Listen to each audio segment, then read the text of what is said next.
Hello friends, तो आज हम स्टार्ट कर रहे हैं अपनी यूनिट 5 फार्मास्यूटिकल इंजीनियरिंग की बी फार्मा थर्ड सेमेस्टर की, जिसकी यूनिट 5 है material of pharmaceutical plant construction, corrosion and its prevention. तो ये इसका इंट्रोडक्शन पढ़ते हैं।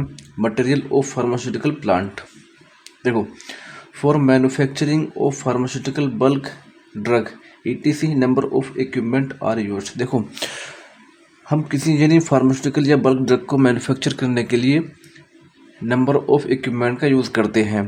The equipment are generally used for process and packaging of product. देखो, जो हमारा इक्विपमेंट है जो हम यूज़ कर रहे हैं वो हमारा जनरली प्रोसेस यानी उसको बनाने के लिए प्रोसेस में यूज़ किया जाता है और प्रोडक्ट की पैकेजिंग को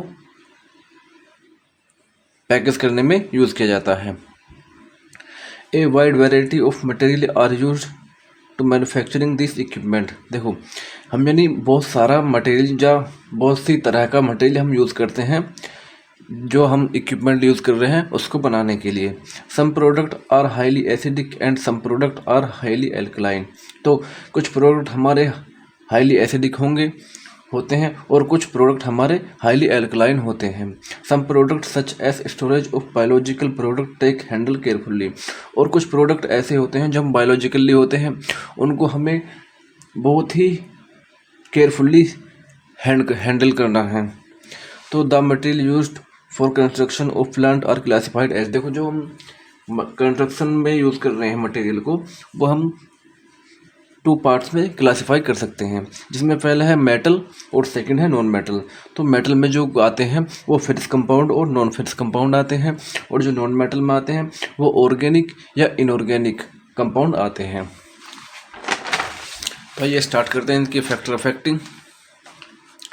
तो देखो, फैक्टर अफेक्टिंग क्या है। The selection of the material for the construction of the equipment are depend on the following properties. देखो, जो हम मटेरियल का सिलेक्शन कर रहे हैं इक्विपमेंट को बनाने के लिए, वो उनकी कुछ प्रॉपर्टी पर डिपेंड करता है। जैसे केमिकल फैक्टर, तो केमिकल फैक्टर में कंटामिनेशन ऑफ प्रोडक्ट और corrosion of material of construction. ठीक। सेकंड है फिजिकल फैक्टर। फिजिकल फैक्टर में strength, mass, wear properties, thermal conductivity, cleaning, sterilisation. और थर्ड है इकोनॉमिक फैक्टर। तो ये केमिकल फैक्टर को डिस्कस करते हैं। कंटामिनेशन ऑफ प्रोडक्ट, देखो कैसे कंटामिनेशन प्रोडक्ट हमारे फैक्टर करता है जो हम इक्विपमेंट बना रहे हैं। तो देखो, iron contamination can change the colour of product such as gelatin capsule. देखो, जो हमारा आयरन है वो ऐसा प्रोडक्ट या मटेरियल है जो यानी कलर चेंज कर सकता है प्रोडक्ट का जब वो कंटामिनेशन हो। तो जैसे जिलेटिन कैप्सूल का कलर चेंज कर देता है आयरन जब वो कंटामिनेट होता है। Catalyse some reaction that can increase the decomposition rate of the product. तो देखो, जो हमारा कैटेलाइज होता है वो हमारे यानी रिएक्शन को इंक्रीज कर देता है और उसको डिकम्पोजिशन करना शुरू कर देता है जो हमारा प्रोडक्ट है।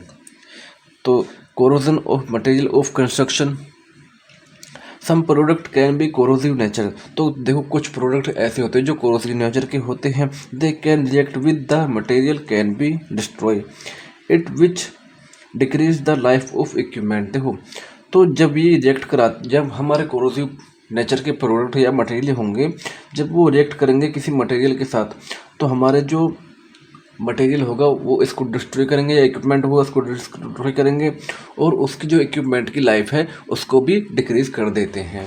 सेकंड है फिजिकल फैक्टर। देखो, तो फिजिकल फैक्टर में पहला आता है strength. The material must have sufficient physically strength to withstand the pressure and stress required. देखो, जो हम मटेरियल यूज़ कर रहे हैं किसी चीज़ को इक्विपमेंट को बनाने के लिए, तो उसकी फिजिकल स्ट्रेंथ और मजबूत होनी चाहिए, जो सफिशिएंट होनी चाहिए उसकी फिजिकल स्ट्रेंथ, ताकि वो खड़ा रहे जब उस पर प्रेशर या स्ट्रेस दिया जाए। Iron and steel can satisfy this property. तो जो हमारा आयरन और स्टील है वो ही इस प्रॉपर्टी को सेटिस्फाई कर सके हैं कि जितना हमने उसको प्रेशर या अप्लाई किया या स्ट्रेस दिया वो उतना ही फिजिकल स्ट्रेंथ थे, यानी उनकी स्ट्रेंथ इतनी ही बनी रही। सेकंड है mass. For transportation light weight material are use for packaging. देखो, जब हम ट्रांसपोर्टेशन करते हैं तो उसमें हम लाइट वेट मटेरियल का ही यूज़ करते हैं। और पैकेजिंग, यानी पैकेजिंग के लिए हम लाइट मटेरियल का यूज़ करते हैं जब हमें ट्रांसपोर्टेशन का के लिए जाना होता है। Plastic, aluminium and paper packaging material are used to packaging pharmaceutical product. तो हम जो ज़्यादातर यूज़ करते हैं प्लास्टिक, एल्युमिनियम और पेपर पैकेजिंग का यूज़ करते हैं जब हम किसी फार्मास्यूटिकल प्रोडक्ट की पैकेजिंग करते हैं। थर्मल कंडक्टिविटी थर्ड है, in evaporators dryer the material use should have a good thermal conductivity. देखो जब हम कोई इवेपोरेटर्स या ड्रायर के लिए मटेरियल यूज़ कर रहे होते हैं तो हमें देखना चाहिए कि जो हमारा मटेरियल है वो एक गुड थर्मल कंडक्टिव वाला मटेरियल होना चाहिए। क्लीनिंग, देखो क्लीनिंग कैसे अफेक्ट कर सकती है। Smooth and polish material can be easily clean. देखो जो हमारे स्मूथ और पॉलिश वाले मटेरियल होते हैं या जो भी मशीन इक्विपमेंट होते हैं वो इजीली क्लीन हो जाते हैं। सो surface of glass and steel should be avoid the contamination which can be occurred bye previous product. देखो तो जो हमारा सरफेस है ग्लास का और स्टील का वो अवॉइड करता है कंटामिनेशन को, जो कि कंटामिनेशन हो सकता है जो हमारा पिछला प्रोडक्ट यानी पिछले प्रोडक्ट कैसा था उसके डिपेंड पर ये कंटामिनेशन कर सकता है। तो फोर्थ है sterilization in the production of ophthalmic, parenteral and bulk drug all equipment must be sterilize. देखो जब हम किसी का प्रोडक्ट यानी हम ऑप्थेल्मिक या पेरेंट्रल या बल्क ड्रग का प्रोडक्शन करते हैं तो हमारे ऑल इक्विपमेंट को स्टरलाइजेशन कराया जाता है और स्टरलाइजेशन होना चाहिए। This is usually done by introducing high heat pressure. तो देखो जो हमारा जो है स्टरलाइजेशन करते हैं वो हाई हीट और प्रेशर के थ्रू ही हम इस अपने इक्विपमेंट को स्टरलाइजेशन कर सकते हैं। तो जो हमारा इक्विपमेंट है वो हीट भी एब्जॉर्ब करने वाला होना चाहिए। तो फिर इकोनॉमिक फैक्टर है जो हमारा एक अफेक्ट कर सकता है। थर्ड जो फैक्टर है वो इकोनॉमिक फैक्टर है। तो देखो the initial cost of the equipment depend on the material use.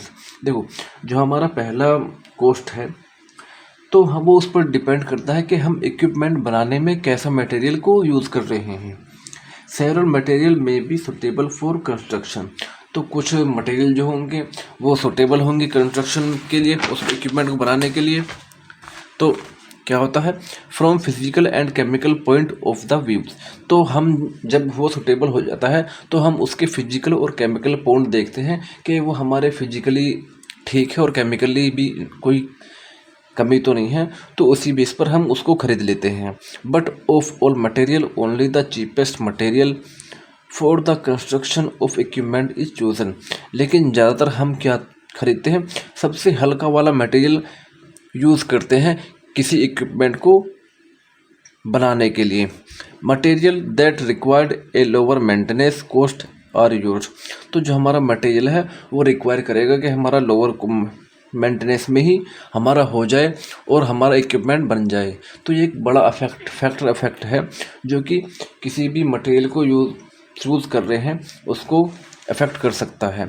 तो एक और क्वेश्चन आता है इसी यूनिट से, right A descriptive note on type of stainless steel and composition of and it's uses. देखो स्टेनलेस स्टील क्या है और इसके कितने टाइप्स होते हैं, क्या क्या कंपोजिशन होती है स्टेनलेस स्टील में, तो सभी को डिस्क्रिप्टिव नोट में देना है। तो आंसर देखते हैं इसका। तो stainless steel, the stainless steel is an alloy of iron. देखो जो हमारा स्टेनलेस स्टील है वो एक एलॉय है आयरन का। It contain 12 to 30% chromium, 0 to 2% nickel, low percentage of carbon, selenium, titanium और टेंटलम। देखो जो हमारा स्टेनलेस स्टील है वो 12 से 30% क्रोमियम होता है, 0 से 2% निकिल होता है और लो परसेंटेज में कार्बन, सेलेनियम, टाइटेनियम और टेंटलम होता है। यानी हमारा जो स्टेनलेस स्टील किन से बना हुआ होता है, chromium, nickel, carbon, selenium, titanium और टेंटलम से बना हुआ होता है।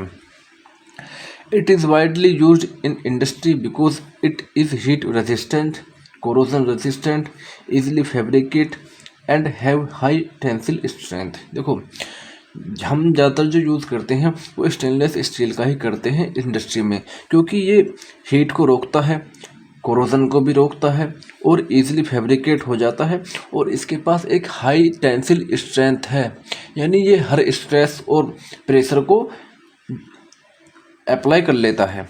तो टाइप ऑफ स्टेनलेस स्टील, देखो कितने टाइप के होते हैं हमारे stainless steel.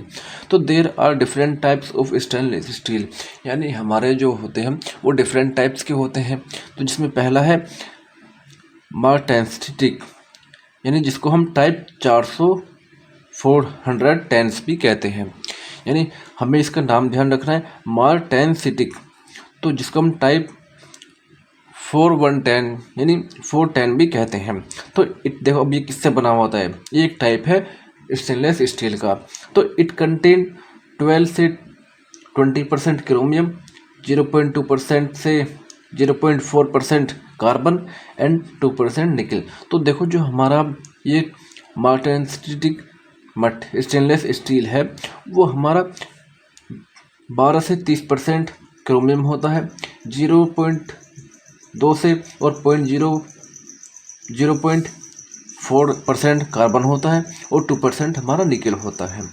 It is mild resistant to corrosion and organic exposure. देखो जो हमारा ये मार्टेंसिटिक मटेरियल्स या टाइप्स है स्टेनलेस स्टील का, वो यानी हल्का सा ही कोरोजन को रोकता है और ऑर्गेनिक एक्सपोजर को भी रोकता है। It is use to prepare sink, bench tops, storage tanks and mix element. देखो जो हम मार्टेंसिटिक का यूज़ करते हैं वो हम सिंक प्रिपेयर करने के लिए यूज़ करते हैं, बेंच को प्रिपेयर करने के लिए यूज़ करते हैं, टॉप स्टोरेज को प्रिपेयर करने के लिए यूज़ करते हैं, टैंक और मिक्सिंग एलिमेंट को प्रिपेयर करने के लिए यूज़ करते हैं। तो ऐसे ही आता है हमारा दूसरा टाइप्स जो आता है वो अल्फ़ा फेरिटिक होता है, जिसको हम टाइप 430 भी कहते हैं। तो देखो it contain 15 to 30% chromium and 0.1% carbon. तो देखो जो हमारा अल्फ़ा फेरिटिक स्टेनलेस स्टील है वो सिर्फ क्रोमियम और कार्बन से ही बना हुआ होता है। तो it is better resistance to corrosion, और ये एक बेटर रेजिस्टेंस करता है कोरोजन को, यानी कोरोजन को अच्छी तरह से रोकता है। It is also resistant to oxidant and temperature, और ये टेम्परेचर और ऑक्सीडेशन को भी रोकता है। It is not good against reducing agent and HCl, और यानी ये सुटेबल नहीं है किसके, रिड्यूसिंग एजेंट के अगेंस्ट और हाइड्रोक्लोरिक एसिड के अगेंस्ट। हमारा जो अल्फ़ा फेरिटिक टाइप 430 है वो सुटेबल नहीं है। It is use in the tower lining, baffles, heat exchanger pump and condenser ETC। देखो जो हमारा अल्फ़ा फेरिटिक स्टेनलेस स्टील है वो टावर लाइन्स में यूज़ किया जाता है, बैफल्स में यूज़ किया जाता है, हीट एक्सचेंजर पंप में यूज़ किया जाता है और कंडेंसर में भी हम इसका यूज़ करते हैं। तो ऐसे ही थर्ड जो आता है टाइप वो आता है ऑस्टेंटिटिक, यानी ऑस्टेंटिटिक हमारा ऑस्टेंटिटिक स्टेनलेस स्टील। तो देखो जो हमारा ऑस्टेंटिटिक स्टेनलेस स्टील है वो हमारा 12 से 30% क्रोमियम आयंस और 0.1% कार्बन और -22% निकल होता है। तो जो हमारा ऑस्टेंटिटिक जो स्टेनलेस स्टील है वो क्रोमियम, कार्बन और निकल से बना हुआ होता है। It is highly corrosion resistant, easy to weld and clean and sterilise. देखो जो हमारा ऑस्टेंटिटिक स्टेनलेस स्टील है वो हाईली कोरोजन यानी हाईली कोरोजन को रोकता है, जो हमारा कोरोजन है उसको हाईली ही रोकता है, और ये इजीली वेल्ड हो जाता है एक दूसरे से, और क्लीन भी इजीली हो जाता है और स्टेलाइजर भी इजीली हो जाता है। It is use in fermenters, evaporators, storage vessels, extraction vessel. देखो जो हमारा ऑस्टेंटिक स्टेनलेस स्टील है वो फर्मेंटर्स, इवेपोरेटर्स में यूज़ किया जाता है, स्टोरेज वेसल्स में यूज़ किया जाता है और एक्सट्रैक्शन वेसल्स में यूज़ किया जाता है। और जो हमारे अदर टाइप्स हैं स्टेनलेस स्टील के वो टाइप 316, टाइप 316L, टाइप 317। तो जो ये हमारे तीनों टाइप्स हैं वो जो मोस्ट होते हैं यानी कोरोजन को रोकते हैं। बाकी वैसे तो सभी रोकते हैं स्टेनलेस स्टील। तो जो हमारे आज का टॉपिक यानी अगले वीडियो में हम डिस्कस करेंगे कि कोरोजन क्या होता है, थ्योरी ऑफ कोरोजन एंड उसकी के क्या क्या इफेक्ट हैं जो कोरोजन को अफेक्ट कर सकती हैं।